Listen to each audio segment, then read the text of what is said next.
오늘 저는 원수의 머리에 숯불을 쌓으라 라는 제목으로 말씀을 드리겠습니다. 일반적으로 일반 교회에서는 봉헌식을 하면 이 가정에 대한 말씀을 드리는 것이 상례이지만은 저희 교회는 좀 특별한 교회입니다. 어린이들, 학생 따로 예배 드리기 때문에 어른들이 모인 자리에서 그 설교를 하는 것보다는 다른 설교를 하는 게 좋겠다 생각되어서 오늘 이 말씀을 준비했습니다. 로마서 12장 20절의 말씀을 함께 읽겠습니다. 내 원수가 시작. 내 원수가 줄이거든 먹이고 목마르거든 마시우라. 그리함으로 내가 숯불을 그 머리에 쌓아 놓으리라. 여러분들이 아는 대로 작년 초에 그 대한항공 그 조현아 씨 사건이 아니더라도 이제 갑을 논쟁이 우리나라에 참 많았죠.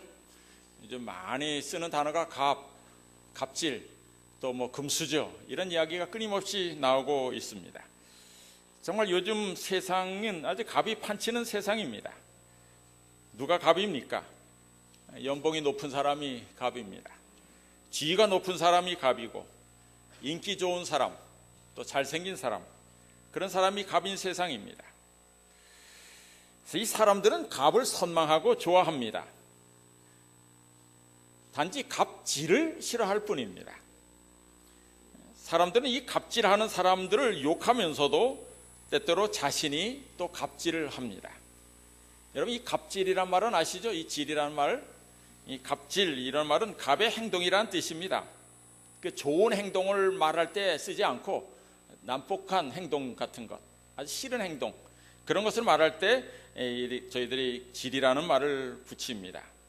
이제 대표적으로 도둑질, 이간질 이런 말 있죠. 삽질, 싸움질, 딸꾹질, 수군덕질, 장난질, 고자질, 손가락질, 발길질, 이렇게 아주 안 좋은 행동을 할 때 질자를 붙여요. 아주 이 질자가 들어가는 걸 인터넷에서 찾아보면 수천 개가 됩니다. 아주 많습니다. 갑이 하는 좋은 행동을, 선행을 우리가 갑질이라 하지는 않아요. 갑의 횡포를 갑질이라 그럽니다. 근데 갑이 볼 때는 갑만 갑질하는 것이 아니라 을들도 을질합니다. 을들이 힘을 합쳐서 좋지 않은 행동, 노사분규를 한다든가 사장의 입장에서 보면 그것들이 을질들입니다. 취업 포털 잡코리아가 진행한 온라인 설문조사에 나타난 가장 싫어하는, 을들이 싫어하는 대표적인 갑질이 뭔가 이렇게 조사를 해봤더니 정해진 시간 외에 일 외에 다른 일을 요구받는 것을 제일 싫어합니다. 묻지도 따지도 말고 시키는 대로 하라고 욱박지르는 것이 최악의 갑질로 뽑혔습니다.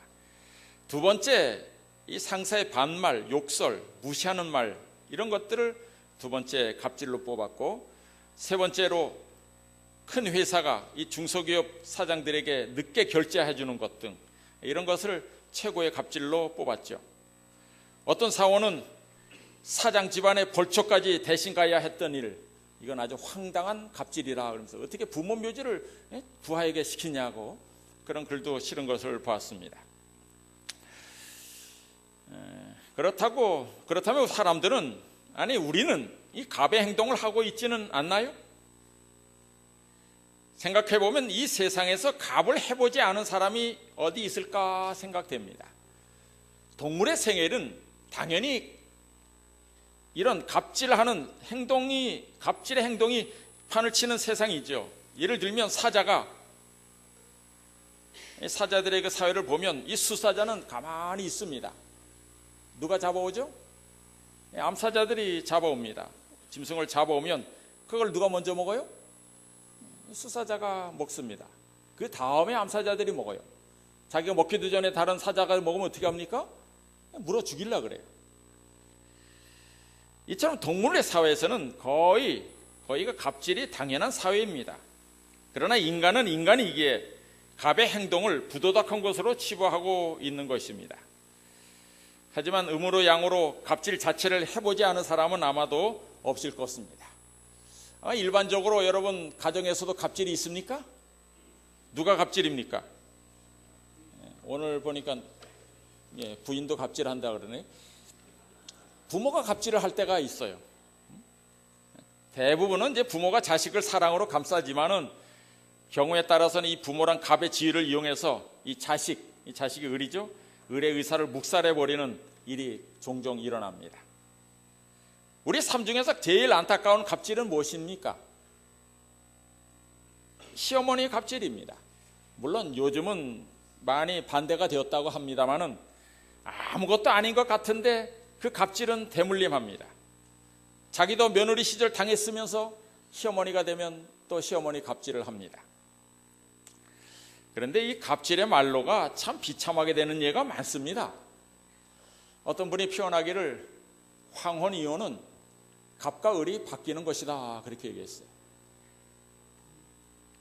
남편들이 말이죠, 평생 남편 갑질 해오다가 늙은 말년에는 비참하게 됩니다. 나이가 드니까 누가 갑이 돼요? 부인이 갑이 되는 것입니다. 이 갑질하는 그 순간은 황홀할지 몰라도 그 결과는 매우 위태로운 것입니다. 누구나 다 갑이 되고 싶어하고 또 갑으로 살고 싶어합니다. 그러나 재림의 소망을 두고 살아가는 저희들은 어떻게 살아가야 할까요? 또 갑질하는 이 세상의 많은 사람들을 어떻게 대해야 할까요? 오늘 본문이 그 대답을 하고 있는 것입니다. 그 원수의 머리 위에 숯불을 쌓아라, 이 말씀대로 살아가야 되는 것입니다. 자, 이 로마서 12장 20절에 말한 이 원수의 머리 위에 숯불을 쌓으라 하는 이 말씀은 잠언에 있는 말씀을 인용한 것입니다. 잠언 25장 21절부터 22절에 보면 같은 말씀이 있어요. 내 원수가 배고파하거든 식물을 먹이고 목말라 하거든 물을 마시우라. 그리하는 것은 핀 숯으로 그의 머리에 놓는 것과 일반이요 여호와께서는 내게 상을 주시리라. 이 말씀에 보면 원수에게 먹을 것을 주고 마실 것을 베풀어 주는 것은 이 핀숯, 불이 있는 이 숯을 그의 머리 위에 놓는 것과 같다 그랬어요. 그런데 그렇게 하면 하나님께서 상을 주신다고 했습니다. 어떻게 원수에게 선을 베푸는 것이 핀숯을 그의 머리 위에 올리는 것과 같을까 하는 의문이 듭니다. 전에는 이 말씀에 대한 여러 가지 해석이 있었습니다만은 최근에 이스라엘을 다녀온 분들이 쓴 글에 보면 그들이 그 의미를 바르게 설명을 해주고 있습니다. 여기 나오는 이 숯불은 비유나 상징이 아니라 문자 그대로 숯불입니다. 이스라엘 백성들이 빵이나 고기를 구워 먹을 때 쓰던 그 숯불입니다. 잠언 25장 22절에 나오는 그 핀 숯을 그의 머리 위에 놓으라라는 그 놓으라라는 말이 그 원어는 그 로마서에 말씀하신 쌓으라 하는 말과 같은 것입니다. 여러분 상상해 보십시오. 머리가 아무리 납작한 사람이라도, 위가 납작한 사람이라도 그 머리에 숯불을 쌓는 것은 대단히 위험하고 어려운 일일 것입니다. 아니 가능합니까? 그 머리 위에 숯불을 이렇게 쌓아요. 내 머리 위에 숯불 쌓아도 난 가만히 있겠다는 분이 있습니까?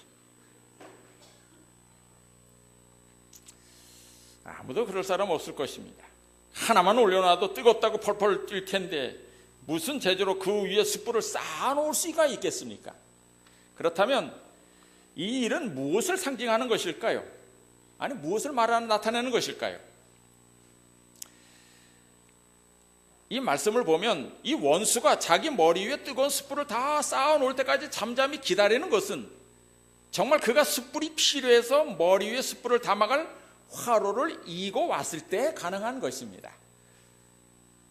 이 말씀의 배경은 이것입니다. 옛날 사람들은 이제 요리가 끝난 다음에도 항상 불씨를 남겨뒀죠. 옛날 저희 어른들처럼 불씨를 꺼뜨리면 되지 않습니다. 그래서 약간의 불씨를 남겨둡니다. 그래서 아침이 되면 다시 그 잿더미 속에서 불씨를 찾아서 후후 불어가지고 불을 다시 살리는 것입니다. 그런데 어쩌다 보면 그 불씨가 꺼질 때도 있습니다. 그렇게 하면 어떻게 해야 됩니까? 이웃의 불씨를 빌리러 가야죠. 도움을 청하러 가야 되는 것입니다. 호세아 7장 6절에 보면 그들은 숨어서 기다릴 때 자기들의 마음을 화덕과 같이 예비하였도다. 그들의 빵 굽는 자가 밤새 자다가 아침에 불꽃같이 그것에 불을 붙이매 그랬어요. 다시 말해서 사진을 본 것처럼 이스라엘에 이런 화덕이 있습니다. 이런 화덕이 있으면 이 화덕에 불씨가 아침에 불을 살린 다음에 그 화덕 옆에다 빵 붙인 거 보이십니까? 이스라엘에 해먹는 음식이 저런 것입니다. 저렇게 해먹어야 되는데 게을르거나 어디 갔다 오거나 특별한 사정이 있어서 불씨를 꺼트립니다.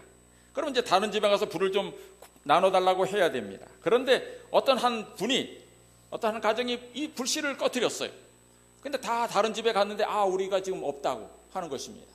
근데 마지막 남은 한 집이 있는데 그것이 뭐였냐면 자기와 원수같이 지내는 한 집안이 있는 것이에요. 그 집안에 가서 이제 구하는 것입니다. 우리 불씨가 꺼졌는데 좀 숯불 좀 나눠 주십시오 하는 것입니다. 자, 이제 원수에게 결정타를 먹일 수 있는 정말 좋은 기회가 왔죠. 그냥 뭐 어떤 말을 할 필요도 없고 가만 내버려두기만 해도 불 못 줍니다. 그 말만 한마디만 하면 아주 그에게 타격을 줄 수 있는 기회가 되는 것입니다.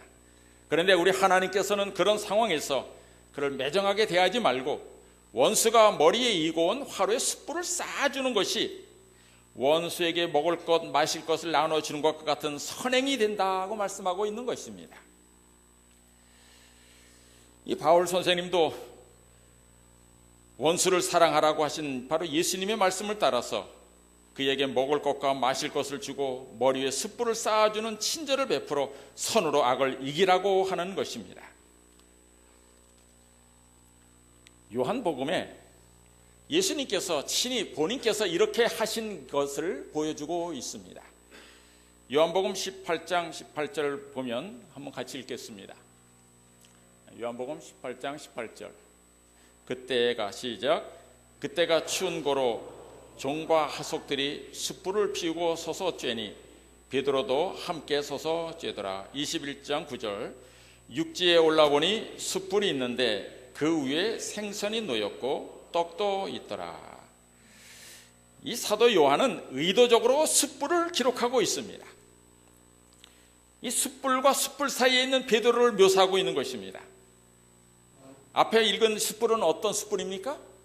예수를 배반한 숯불을 나타내고 있어요. 뒤에 숯불은 무엇입니까? 예수 그리스도께서 그 자기를 배신한 그 베드로를 불러서 회복시켜주는 숯불이 있는 것입니다. 너는 숯불 앞에서 나를 배신했지만은 나는 숯불 앞에서 너를 용서한다라는 이야기를 보여주는 것이 바로 이 요한복음의 이야기인 것입니다. 요한복음 21장 9절입니다. 육지에 올라보니 숯불이 있는데 그 위에 생선이 놓였고 떡도 있더라. 예수께서 가라사대 지금 잡은 생선을 좀 가져오라 하신대 시몬 베드로가 올라가서 그 물을 육지에 끌어올리니 가득히 찬 고기가 153마리라. 이같이 많으나 그물이 찢어지지 아니하였더라. 여기서 우리가 153마리가 왜 중요한지 간과하고 있어요. 왜 153마리가 왜 기록되었습니까? 그 숫자가 큰 의미가 있습니까? 그 숫자가 중요한 것이 아니라 그 상황이 중요한 것입니다. 여러분이 아시는 대로 예수님께서 이제 갈릴리 바닷가에 나타나셔서 제자들을 부르셨어요. 그럴 때 베드로가 제일 먼저 일어나서 뛰어갑니다. 예수님 앞에 달려갔습니다. 사실 예수님 앞에 갔지만은 예수님 앞에 나갈 수는 없었어요. 그 뒤에 제자들이 이제 들어왔습니다. 이제 그물을 끌어올리려고 하는데 베드로 가서 그것을 거두어 주죠. 그리고 나서 예수님 앞에 갈 수가 없습니다. 다른 제자들은 다 예수님 앞에 가까이 가서 있는 것입니다. 근데 왜 베드로는 왜 예수님 앞에 못 나가죠? 자기 지은 죄가 있으니까 못 나가는 것입니다. 그러니 저쪽에 앉아가지고 뭐 하고 있어요? 고기나 세고 있는 것입니다. 한 마리, 두 마리, 세 마리, 네 마리. 그러면서 어디를 자꾸 쳐다봅니까? 예수님을 쳐다보는 것입니다. 왜 쳐다봅니까? 언제나 자기를 불러주나. 사실 자기가 양심 있지 자기 마음 자기 상태로 예수님 앞에 나갈 수가 없는 것이에요. 그래서 예수님께서 불러주기를 기다리면서 이제 고기를 세고 있는데 다 세번에 몇 마리더라? 153마리더라 이것입니다. 21장 15절에 보면 저희가 조반을 먹은 후에 예수께서 시몬 베드로에게 이르시되 시몬 베드로를 그때 부르십니다. 베드로야 일로 와봐라. 그때 베드로가 기다렸다는 듯이 예수님 앞에 나갑니다. 그러면서 묻죠. 요한의 아들 시몬아 네가 이 사람들보다 나를 더 사랑하느냐. 바로 갈릴리 바닷가의 이야기는 베드로를 다시 회복시켜 주시는 예수님의 이야기입니다. 자신을 배신했지만은, 정말 원수 같은 일을 했지만은 그 베드로의 심령 속에 다시 그의 머리 위에 숯불을 쌓아주는 그런 사랑을 베풀고 있는 이야기가 바로 요한복음의 이야기인 것입니다. 우리 역시 수없이 많은 숯불 사이를 오고 갔었습니다. 실수하고 또 용서받고, 또 잘못하고 또 용서받고, 앞으로도 그 역사는 계속 반복될지 모릅니다. 그래도 수없이 숯불 사이를 오고 가는 실수를 한다 할지라도 항상 숯불을 피워놓고 떡과 고기를 구워놓고 기다리시는 예수님 앞으로 나아가시게 되길 바랍니다. 그 예수님은 언제나 우리를 받아주실 것입니다. 그 주님의 사랑에 진심으로 회개하고 베드로는 진정으로 변화될 수 있었던 것입니다. 정말 참으로 용서받은 자가 남을 용서할 수 있습니다. 저도 어릴 때 아주 잘못을 많이 했었어요. 근데 저는 평생 살면서 어머니한테 아주 꾸지람을 크게 들어본 적은 없어요. 그렇다고 제가 아주 잘 살아서 그런 건 아니에요. 그렇다고 못된 놈도 아니지만 하여튼 초등학교 다닐 때 제가 어떤 큰 잘못을 한 번 한 적이 있었습니다. 근데 저녁에 어떻게 혼내시려나 하고 저 걱정하고 아빠 어머니 앞에 딱 앉았는데 어머니가 딱 한마디 하시더라고요. 내가 어떻게 그럴 수 있었니? 그러더라고요. 꾸짖지도 않고 믿었던 내가 어떻게 그런 일을 할 수 있었니? 이 말 한마디 하는데 제 가슴이 무너져 내리는 것 같았어요. 기억 속에 그 뒤로는 제가 이렇게 꾸중받은 기억이 없습니다. 우리가 이 땅에 사는 동안에 갑질하는 자들은 끊이지 않고 있을 것입니다. 그러나 우리는 주께서 심판을 끝내시기까지 그들을 끝까지 사랑해야 되는 것입니다. 온 우주의 주인이신 예수께서도 이 땅에 오셨을 때 을의 길을 가셨습니다. 그 당시 갑은 누구였습니까? 사탄의 갑이었습니다. 사탄의 하수인 노릇하는 바리새인들, 사두개인들, 제사장들이 그들을 갑질을 했습니다. 그러나 그때 예수님께서는 이사야 53장 7절에 보면 그가 곤욕을 당하여 괴로울 때에도 그 입을 열지 아니하였으며 마치 도수장으로 끌려가는 어린 양과 털 깎는 자 앞에 잠잠한 양같이 그 입을 열지 아니하였도다. 또 마태복음 26장 62절로 63절에 보면 이 갑질하는 대제사장이 이렇게 말합니다. 대제사장이 일어서서 예수께 묻되 아무 대답도 없느냐? 이 사람들이 너를 치는 증거가 어떠하뇨? 하되 예수께서 잠잠하시거늘 대제사장이 가로되 내가 너로 살아계신 하나님께 맹세하게 하노니 네가 하나님의 아들 그리스도인지 우리에게 말하라 그랬어요. 마치 예수님을 놓고 심판하는 그 제사장 앞에 예수님께서 말씀하십니다. 예수께서 가라사대 네가 말하였느니라.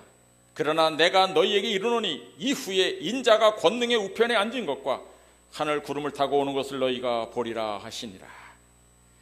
이 말씀은 잠시 후면 갑과 을이 바뀔 날이 온다는 것입니다. 여러분, 그러므로 우리가 예수 그리스도께서 심판하시는 그날까지는 이 땅에서 갑질하는 사람들을 우리가 사랑해야 돼요.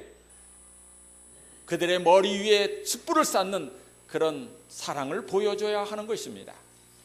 우리 가까이 어떤 일들이 있습니까? 여러분들은 어떤 일 당할 때 가장 속상합니까? 무시당할 때도 있지만은 아주 비일비재하게 일어나는 것이 운전할 때입니다. 어떨 때 속상합니까? 나는 규정을 잘 지키고 아주 여기 동부간선도로 타고 가다 저쪽 성수대교로 건너가려면 우측으로 이렇게 들어가야 됩니다. 그러면 어느 날은 쭉 밀려서 10분 정도 기다려야 저 끝에 가서 겨우 돌아갈 때까지 갑니다. 근데 어떤 차들이 휙 달려가지고 나는 10분 기다렸는데 그 차는 휙 달려가지고 앞으로 쏙 들어오려고 그러죠. 그럴 때 기분이 좋습니까? 나쁩니까? 되도록이면 안 비켜주려고 합니다. 근데 어떻게 하는 것이 그 사람 머리 위에 숯불을 쌓는 걸까요? 할 수만 있으면 그 차 뒤에다가 이런 글을 쓰고 다니고 싶어요. 양보해 드릴 테니 얼마든지 끼어드십시오. 저는 운전 나갈 때 저도 속상합니다. 저 사람이니까 뭐 그럴 때 뭐 기분 좋겠습니까? 그런데 그럴 때마다 제가 손해보지 않으려면, 내가 목사인데 이런 일로 손해볼 수 없다. 그래서 어떻게 하나님께 기도하냐면, 주님 오늘 운전 나갈 때도 많이 끼어들게 해주십시오. 많이 끼어들수록 그만한 복을 저의 하늘에서 주실 줄 믿습니다. 그래서 제가 운전하고 가면 차들이 끼어들려고 그러면 빨리 들어와, 빨리 들어와. 너는 안 들어오니? 너도 들어와, 너 들어와. 그런 심정으로 운전하게 되니까 마음에 속상한 게 없어져요. 괜히 그것 때문에 스트레스 받고 내가 병 걸릴 이유가 없다 이것입니다. 때가 되면 계시록 20장 4절의 말씀처럼 우리가 하늘에 앉아서 왕이 되어서 이 땅에 갑질하던 많은 악인들을 심판할 날이 올 것을 우리가 압니다. 그날 어떤 자가 왕 노릇을 합니까? 비록 이 땅에서 의의 생애를 살지만 우리 주님과 함께 주님을 닮은 모습으로 그 갑의 횡포를 이겨낸 사람들이 그 진정한 갑의 자리에 갑의 쥐를 받아서 서게 될 것을 우리는 믿습니다. 정말 갑을 사랑한 자들을 차지할 이 자리에 우리 모든 태교원 성도들이 정말 그 자리에, 진정한 갑의 자리에 다 함께 설 수 있게 되기를 우리 주님의 이름으로 축원합니다.